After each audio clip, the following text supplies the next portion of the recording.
بسم اللہ الرحمن الرحیم۔ ناظرین، آج کا چوتھا ویلاگ، پیج ہے 138 اور ہیڈنگ ہے ظاہری آیات اور نشانات۔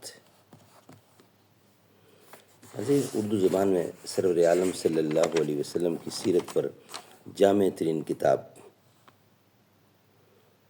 سیرت النبی صلی اللہ علیہ وآلہ وسلم، رائٹر ہیں اس کے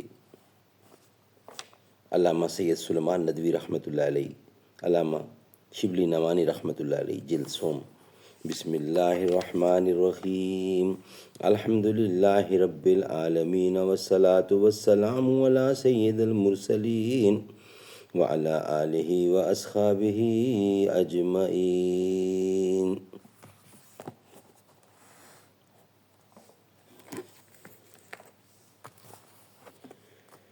میرے سینے میں نہیں تو تیرے سینے میں سہی ہو کہیں بھی آگ، لیکن آگ جلنی چاہیے۔ ہم امن چاہتے ہیں مگر ظلم کے خلاف، گر جنگ لازمی ہے تو پھر جنگ ہی سہی۔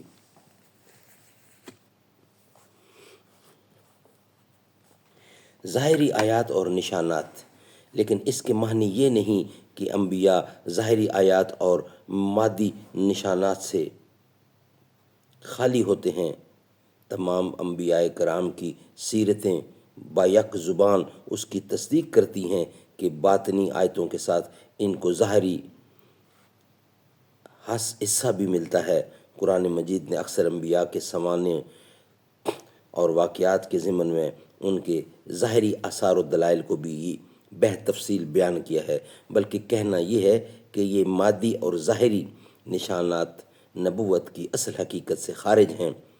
یہی سبب ہے کہ متعدد مقامات پر قرآن مجید نے کفار کی مادی نشانیوں کی طلب میں آپ کی طرف سے یہ الفاظ کہے ہیں، هَلْ كُنْتُ إِلَّا بَشَرًا رَسُولًا۔ بنی اسرائیل کی آیت ہے، میں تو صرف ایک انسان پیغمبر ہوں۔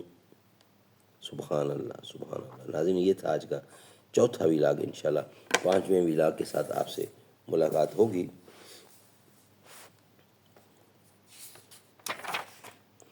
دختر مصطفیٰ سید فاطمہ، اوج صدق و صفا سید فاطمہ، کوئی تمثیل جن کی حیا کی نہیں ہے وہ جان حیا سید فاطمہ، جس سے مبہوت ہیں ظلمتیں ہیں وہی ظلمتوں میں ضیا سید فاطمہ، رب تعالی نے بھیجا سلام آپ کو زوجہ مرتضیٰ سید فاطمہ۔